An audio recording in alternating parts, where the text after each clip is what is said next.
Welcome back to the ThermoDiet podcast. I'm your host, Jayton Miller, and today I'm with Mr. Jay Feldman. How you doing today, Jay? I'm doing good, Jayton. How are you? Doing well, man. Good start, right? Heck yeah.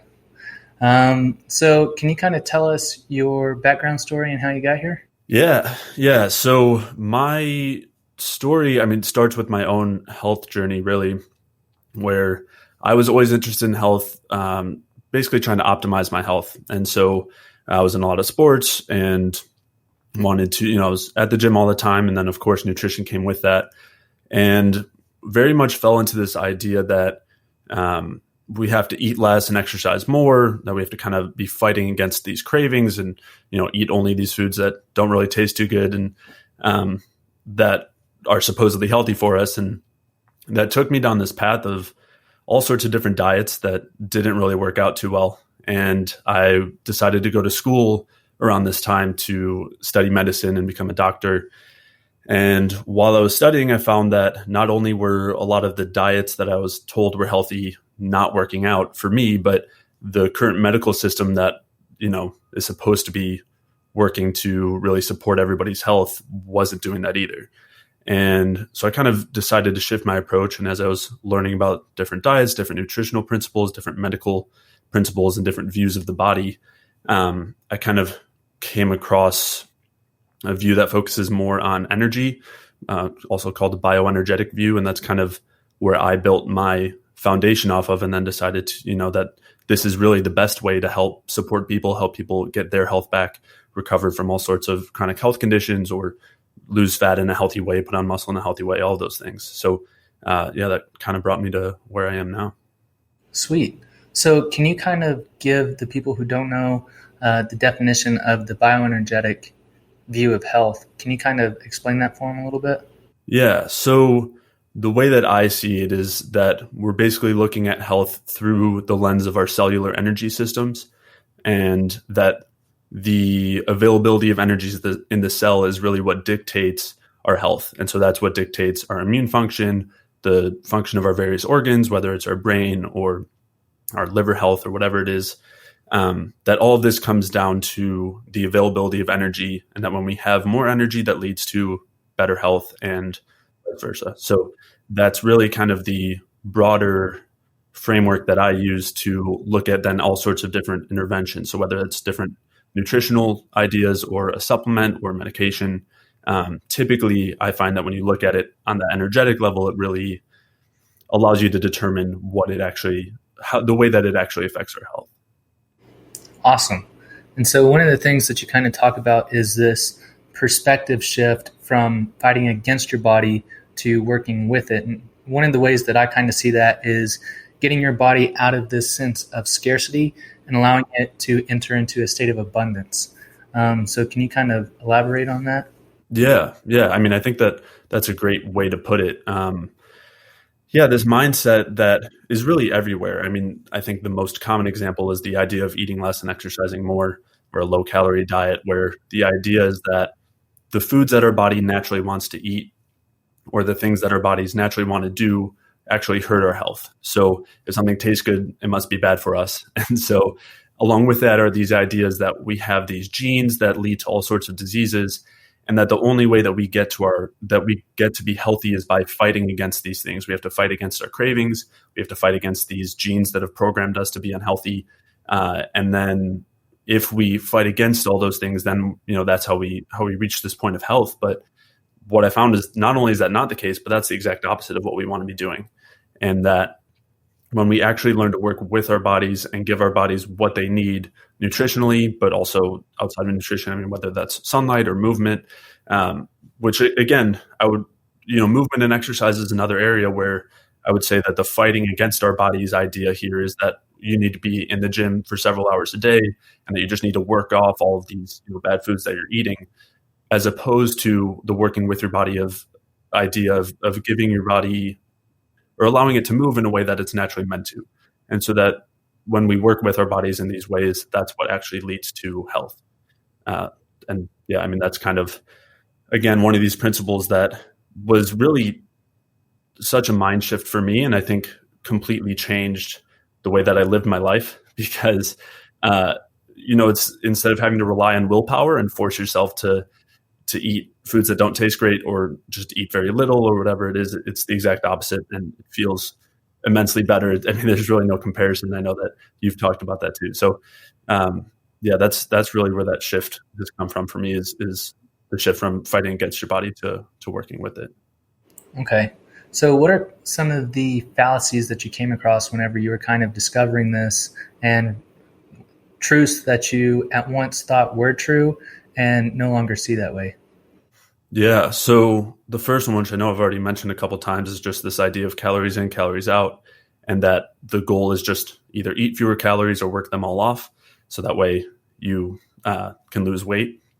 But instead, what that actually does, that fighting against our bodies, it puts our bodies in the state of scarcity, as you said. It puts our bodies in the stress state that does the exact opposite and ends up slowing down all of our body's functions.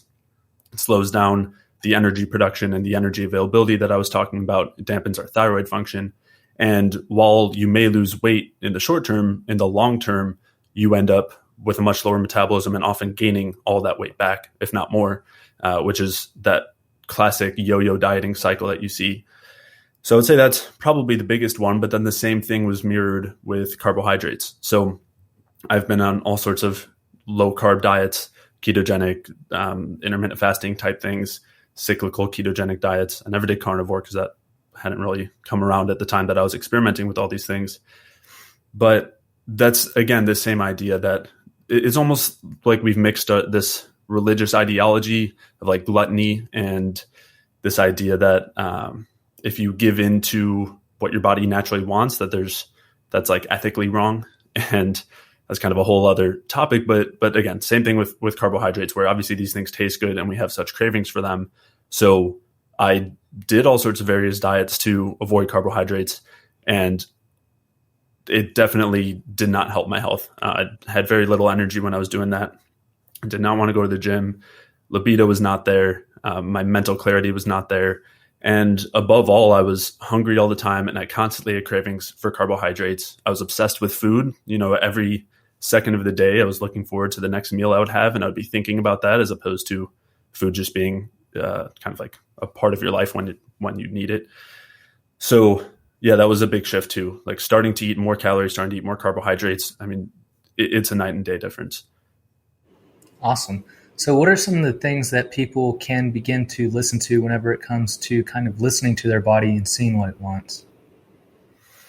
So, cravings and hunger, I think, are oftentimes some of the best indicators, but we definitely need to lay out some caveats there, because the development of these systems, which relates to our taste and our smell and our general hunger systems, obviously weren't built when we had all the foods that we have available today. So a donut obviously tastes really good, but that isn't something that we've necessarily been tuned, that our cravings and hunger have been tuned to. And that's because we have these industrial flours in there. We have the polyunsaturated fat, the seed oils that are in there, which, the processing that goes into creating a seed oil is really extensive. I mean, I don't know if you've ever seen, if you think of like corn kernels that aren't popped, like imagine trying to get enough oil out of there to cook something in that oil. Like it's obviously not natural if you want to put it that way. So our cravings and hunger can be really great indicators.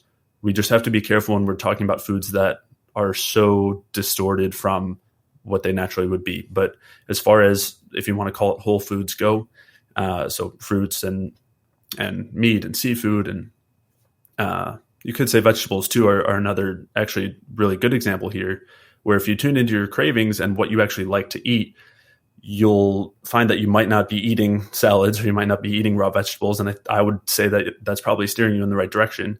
And the foods that you would be eating would supply you with the nutrients that your body needs. And also just tuning into your hunger and allowing that to dictate how much you eat will make a huge difference too. So Definitely. So, what are some of the reasons that we wouldn't naturally tend to crave these different kinds of vegetables and things like that?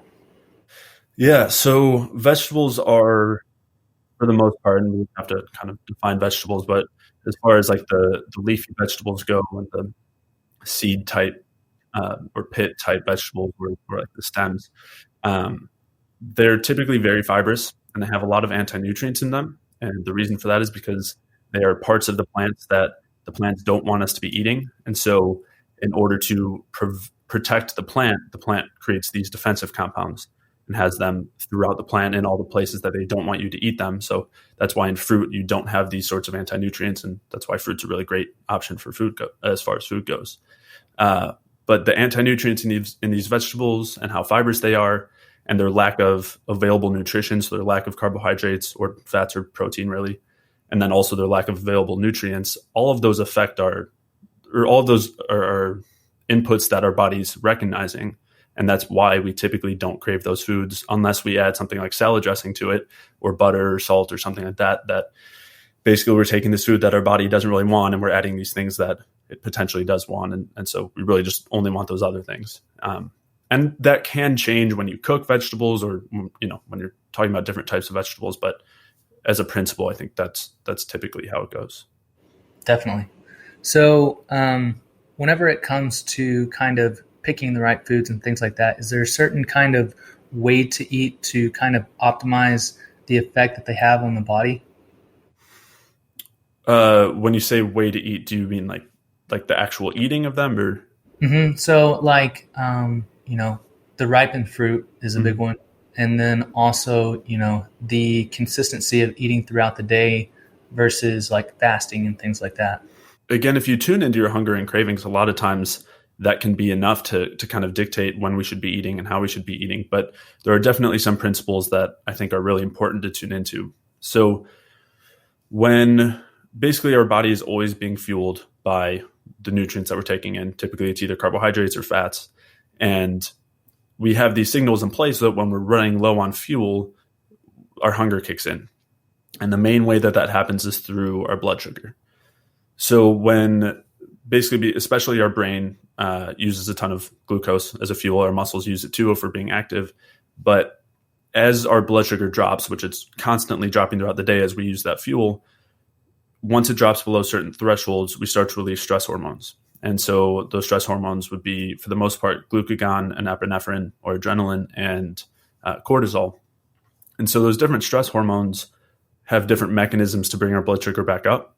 And one of those mechanisms is to stimulate our appetite so that we actually eat. So that's one of the reasons why if you don't eat for a while, when your blood sugar drops, you then feel hungry to eat again. And it's these sorts of natural mechanisms that if we tune into them, they allow us to kind of dictate our eating in a way that leads to optimal health. And in this case, it's because it keeps the stress hormones low because it allows us to supply this constant amount of fuel that allows our body to produce the energy that it needs to function. Definitely. So why would we not want to kind of feed off of those stress hormones and use that fat as a fuel?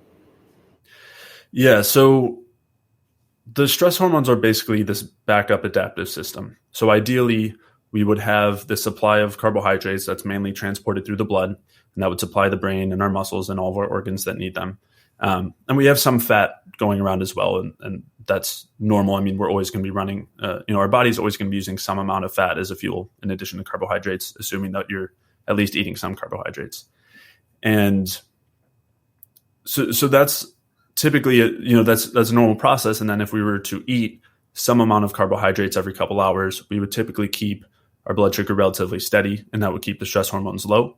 And that would allow us to have this steady supply of fuel that keeps our energy production basically at its peak. But when we don't eat those carbohydrates, let's say we ate at 8 in the morning and then we don't eat again until dinner at 6 p.m., in the meantime, our body still needs fuel. So if our blood sugar were to drop too low, our brain would not have enough fuel and we would actually die. So this is a pretty tightly regulated system. And so what happens is when our fuel drops down a little bit, the stress hormones will be released, and that'll kick in these backup systems. And so that helps to bring our blood sugar up in a few different ways. One of them is it releases glycogen from the liver. Another one is that if that is not enough to bring our blood sugar up, then cortisol starts to break down protein, whether it's from our muscles or other tissues, and convert that into sugar through a process called gluconeogenesis.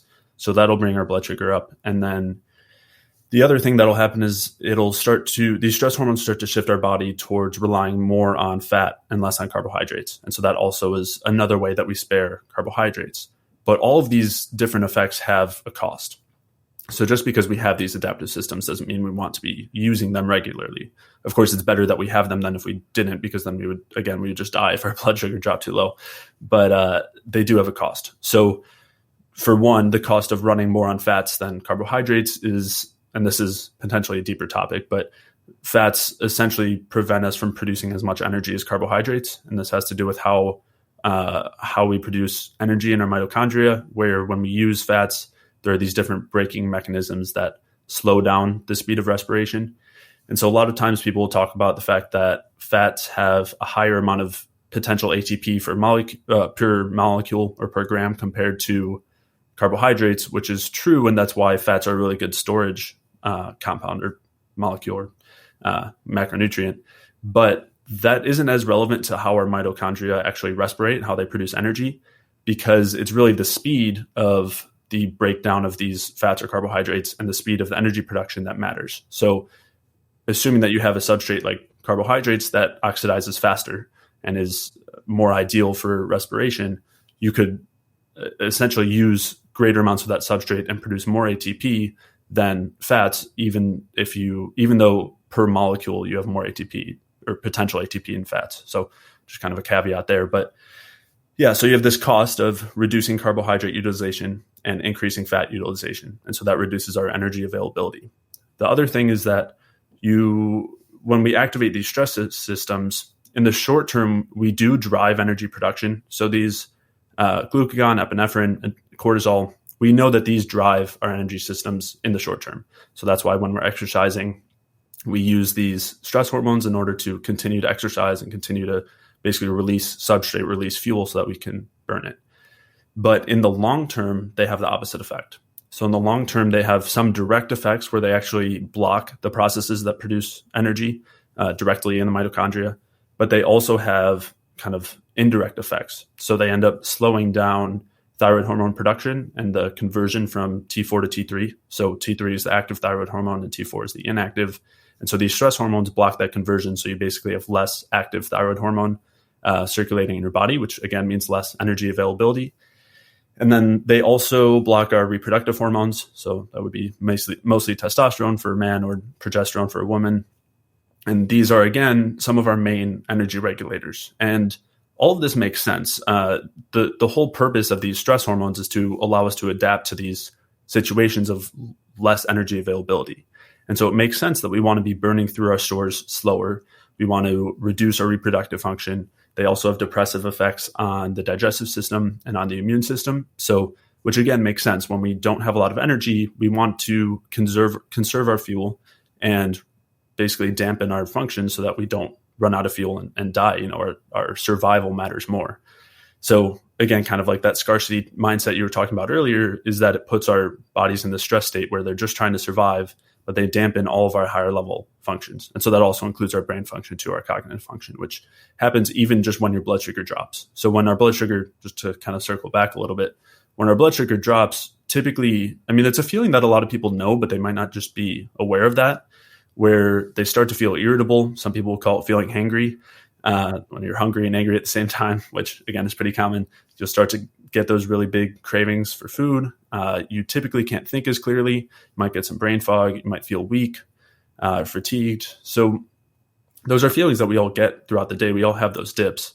And if we respond to those by supplying fuel, then we don't have this whole cascade of the adaptive stress hormones that dampens all of our metabolic functions, which of course is pretty harmful. So yeah, it's really a huge feature of eating and of our health. And if we're working with our bodies in this way, it helps to keep our stress hormones as low as possible and support the higher metabolic function, higher thyroid hormones, higher reproductive hormones. Another side effect, just while we're talking about stress hormones, is they cause weight gain. So that's pretty well known that cortisol will especially cause people to gain weight around their midsection, which obviously is something most people want to avoid. So.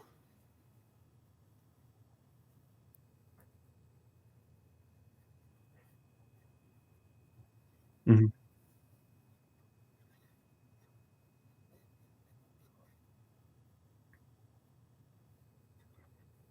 Yeah.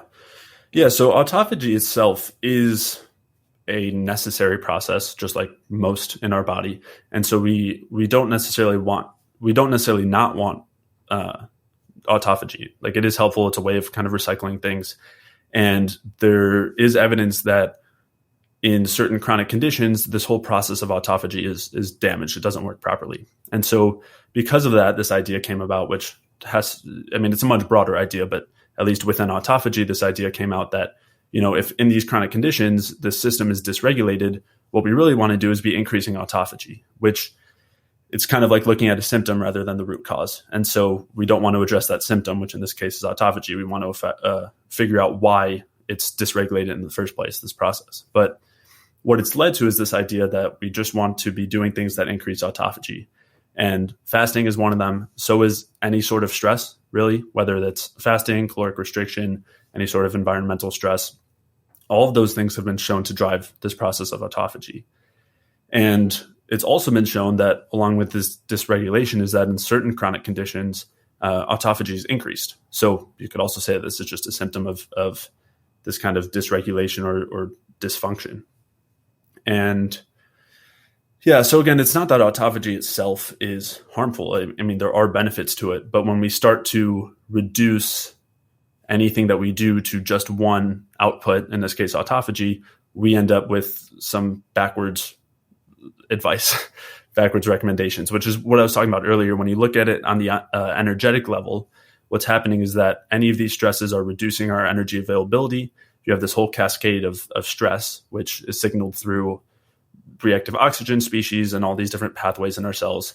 It also involves the stress hormones. And those things do lead to, again, this adaptive response, which sometimes includes autophagy. But it definitely doesn't mean that the adaptive response is beneficial just because it's causing this one outcome that, even if it is beneficial, we need to make sure we're considering why it's happening and why it's occurring. Because I'm trying to think of another good example, but I'm sure one will come to me. I mean, weight loss even. So you could say, oh, weight loss is good, but that doesn't mean that anything that leads to weight loss is beneficial. Obviously, there's a lot of ways that we can really destroy ourselves and also happen to lose weight. I mean, cancer is a pretty good example that comes to mind. Excessive exercise would be another one, but that's a little bit more convoluted. But as far as cancer goes, obviously people lose a lot of weight. And obviously it's not a good thing. But if we were just looking at things in terms of weight loss, those are we might recommend somebody get cancer, and you're almost doing the same thing with autophagy. Definitely. So what are some of the biggest tips that you could give people to kind of regulate their blood sugar throughout the day to make sure that they're mitigating these stress hormones and kind of getting back into that abundant state of the body rather than the scarcity state? Yeah. So as far as that blood sugar regulation goes, first and foremost, we need to make sure that we're supplying carbohydrates throughout the day. And so that will definitely look different between individuals, because some people do really well, with having their meals a little bit more spaced out. And that can mean that they're using glucose more efficiently, or that their liver function is better, or just their general metabolic health is better. And so in that case, some people might be able to get by on, just 3 meals a day that include carbohydrates. But a lot of people, especially who have metabolic health that isn't as good, they need to be having these carbohydrates more frequently in order to prevent that drop in stress hormones.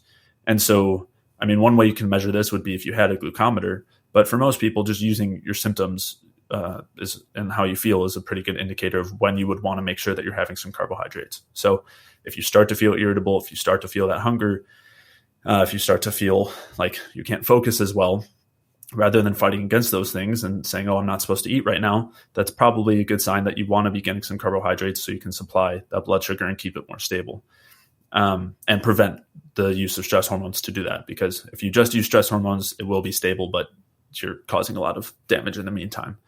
So that would be kind of the first important point.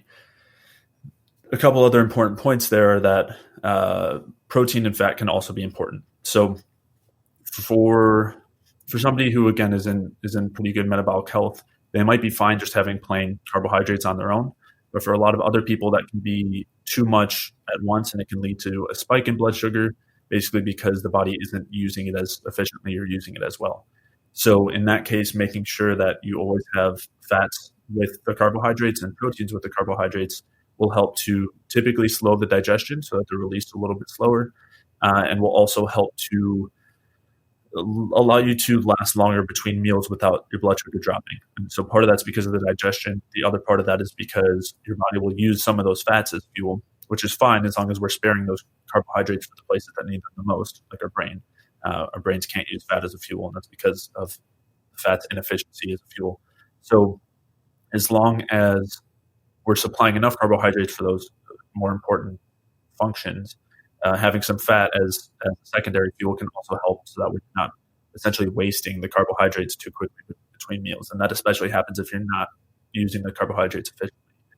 So that's where fats can come in. As far as protein goes, it can help to slow the digestion as well if you're having a complete meal. The other thing to consider is that protein actually drops our blood sugar by stimulating insulin. And so that this is part of the reason why people consider protein as a stabilizer of blood sugar. It's kind of this misnomer. I think because the assumption is that lower blood sugar is better and protein lowers blood sugar. But in reality, what that means is that if we don't want to increase stress hormones, we want to make sure that we're having enough carbohydrates every time we have protein. Because if we just have the protein alone, it'll drop our blood sugar and increase the release of these stress hormones. So I typically recommend a 2-to-1 ratio of carbs to protein in a meal or in a snack if you're having protein in either meal or snack. But if you're just having the carbohydrates, of course, that's fine too, if you do well with that. So yeah, as a whole, this can look different for different people. It can look, like 5 or 6 small meals that are all balanced with carbs, fats, and proteins. It can be 3 main meals and then a couple of snacks that are just some carbs and fats, or even just carbs. Maybe it's fruit, maybe it's fruit and cheese. It could be some starches as well, which typically when we eat starches, we have fats with them anyways. So that would be kind of the basics. But I would say that as long as you're tuning into your symptoms related to blood sugar, that typically will lead you in the right direction, and experiment with it. I mean, some people will find, I think most people find that if they do have some more fat with their meals, they can have that stable blood sugar for longer. So I do think that's typically important. But yeah, I mean, listen to your cravings and your hunger. Those are pretty good indicators. Yeah. And so in general, typically, don't women need to focus on eating more frequently than men just because they have less of the ability to store glycogen within the liver, or their liver is just not as large? Yeah, I don't know. I'm not sure about their liver just not being as large. I mean, that might be true. It's not something I've come across. But typically, I do think that's the case.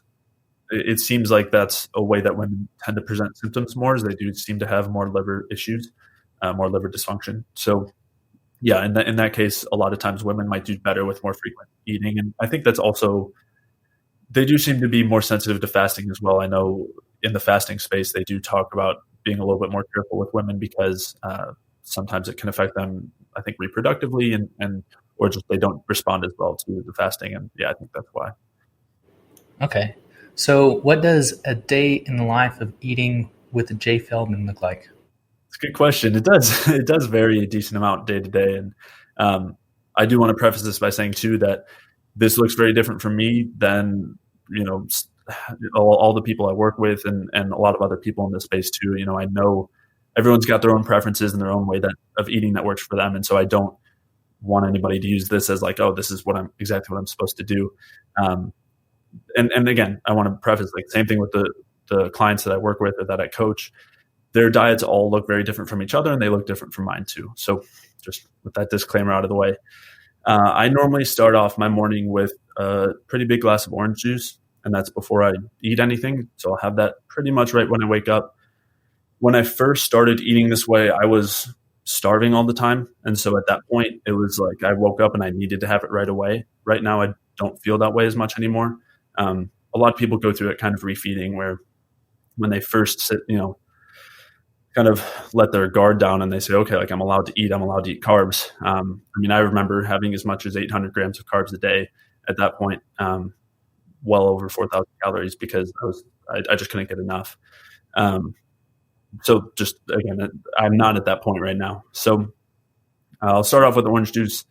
And then after probably about 30 minutes, I'll have my breakfast meal, which is typically the same as my dinners. Not necessarily the same foods, but the same types of foods. So I'll make, one meal for the week. Maybe this week it was a pot roast. So chuck roast with some potatoes and carrots in there. So that would be my breakfast. Then a little while after that, maybe a couple hours, I'll have coffee with milk, and I do goat milk. I just do the best with that, and there's some sugar in there too. And I'll normally have some fruit around that time too. So that might be oranges or bananas, or I'll do banana chips sometimes, which are just fried in coconut oil and gets a little more fat in there. And then lunch, I'll have a little bit later. And recently, I've been doing eggs and beef bacon. That's been my lunch. Yeah, it's been really good. Sometimes I'll fry up some potatoes with that if I'm wanting more starch, but normally I'll do fruit and some more fruit juice throughout the day. So and there's no kind of controlled amount here. I used to track it more closely, but now I just, when I'm thirsty or even hungry, but wanting some carbs, I'll just have a glass of juice here and there. I mostly stick to orange juice, but I also do grape juice and pineapple juice. So then again, between lunch and dinner, I might have some fruit as a snack, kind of the same ones I mentioned earlier. We're not in summer right now, so as far as like high quality fruit, it's pretty limited. But in the summers, I do like watermelon a lot. I'll get cherimoyas when I have them available, which is rare down here in Florida. But yeah, so those are sometimes I like cherries and grapes a lot too. When they're available and they're ripe and fresh. And then so dinner will be similar to my breakfast. So sometimes it'll be liver, sometimes it'll be shrimp, or other mussels, or sometimes it'll be meat. And occasionally I'll do some sort of sweet potato or potatoes, but oftentimes I don't. And then with that, I might have some juice, or at least after that I'll have some juice, or before. And through the evening I'll kind of snack. So I like chocolate a lot, so I'll have chocolate throughout the day. I'm trying to think of other snacks. Sometimes I'll do potato chips fried in coconut oil that I buy. I don't fry them myself. I'll do cheese and fruit sometimes. And then sometimes in the evening I'll do ice cream. I kind of oscillate, and sometimes I'll do something like that. I'll make desserts time to time, like I'll make creme brulee or something, something along those lines. But again, there's a lot of variation there. Definitely. So someone that might be listening to this would be like, that is a lot of fructose, and that could lead to fatty liver in some cases. What are some of the things that you would kind of counter that perspective with? Yeah. A lot of people would say that. I would say that a couple of years ago, maybe not a couple, but many years ago, I definitely would have said that same thing. I remember listening to Dr. Lustig's The Bitter Truth. He had like an hour lecture talking about the dangers of fructose. When I did a paper on it in high school, and was talking about how I never drink soda and telling everyone how bad fructose was, which a lot of people are still in that position now, so I totally get it. And as we learn, that's how we grow. So I've it's a really fascinating subject for me, something I've kind of dove into a lot. So a lot of the general idea from the mainstream as far as fructose goes is that fructose, when we eat it, it goes directly to our livers, and then our livers convert it to fat. We end up with fatty liver, and then we end up with insulin resistance and all sorts of other issues down the road. And the part of that that's true is that when we eat fructose, it does go to our livers. Everything after that is not necessarily true. So what happens is our livers will then use that fructose for a few things. It'll use it directly as an energy source. It'll convert it basically to part of the glucose pathway and then convert that to energy, or it'll convert it to glycogen and store that. And our livers have a pretty incredible capacity to store glycogen. I think as much as over 1,000 grams of glucose. That was in like athletes who are doing extremely high carb diets, but just worth mentioning. So that's a kilogram or more of glycogen in the liver, which is a lot. And even just for reference, that's the amount of sugar that's in, 50 cans of sugars or cans of soda. That can't be right. No, 5 times 25, because it's about 40 grams of sugar in a can of soda. So 25 cans, that would be 1,000 grams of sugar. So if all of that sugar went directly to glycogen, then you've got 25 cans of soda storage in your liver. Of course, at that point, they were having some metabolic, not issues, but they were producing a lot of hepatic fat, liver fat at that point.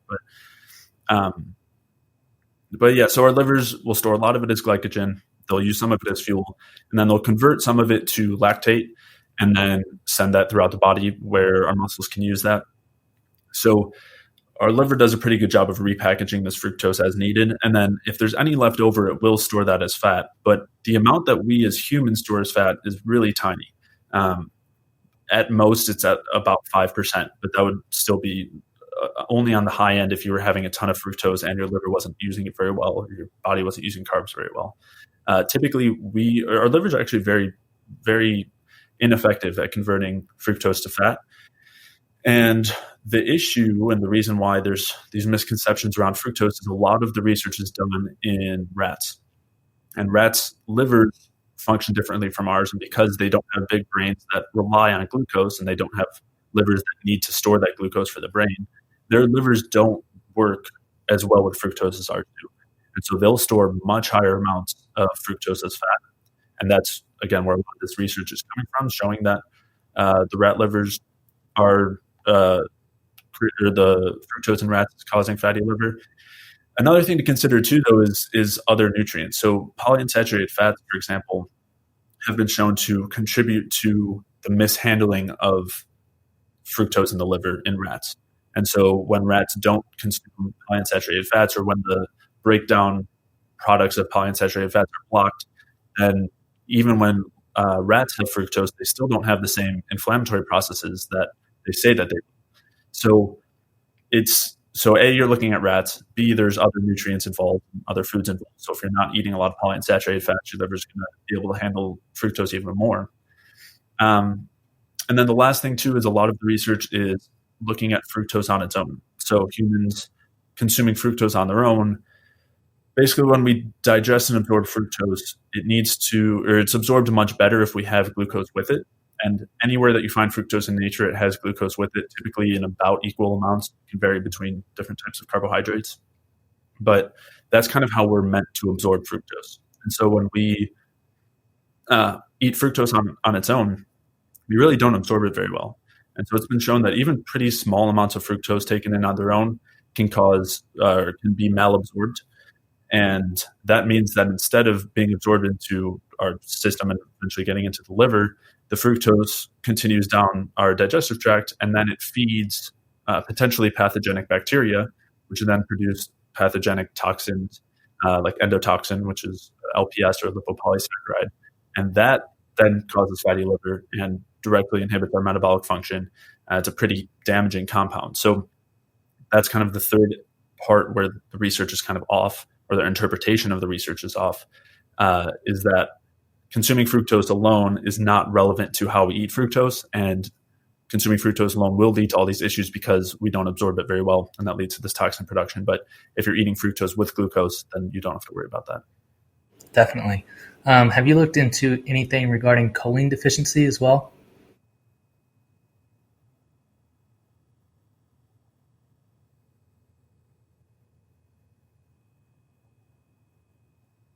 Mm-hmm. Yes. So 90 to 95% of Westerners at least are deficient in choline.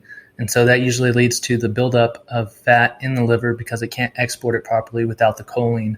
And so that's one thing that I've seen very consistently as I've been kind of poking around. Okay. Yeah, I haven't looked at that as much.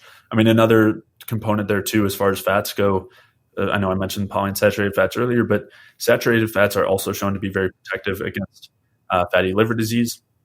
So is taurine and various other micronutrients, amino acids, choline, as you mentioned. I mean, it's again, we're kind of to reduce fructose's effects as just being stored as fat in the liver is, again, kind of like focusing on autophagy. We need to look at it in the greater context and the greater picture in order to understand what's actually going on. And when you do, you find out that fructose is not the poison that it's made out to be. Definitely. Well, honestly, I can't think of any more questions to pick your brain with. Is there anything else that you'd kind of like to talk about? I don't know. Nothing's coming to mind. All right. Sounds good. Well, there you have it, guys. Straight from Mr. Jay Feldman. Where can people reach you? So my website is jayfeldmanwellness.com, and that's Jay all spelled out. I've got a podcast that you can get to from there. I've got a bunch of articles talking about sugar and fructose, like we talked about today. Also talking about autophagy and hormesis and that whole idea, and kind of where it kind of went wrong. So you can find all that information there. I do one-on-one coaching and things too. If you head over to the services tab, you can find that. Sweet. Awesome. Well, thanks for tuning in, guys. Make sure to subscribe if you haven't already. Make sure to get into the Facebook group if you haven't. We have a bunch of people in there killing it constantly. And I will talk to you next time. See you next time.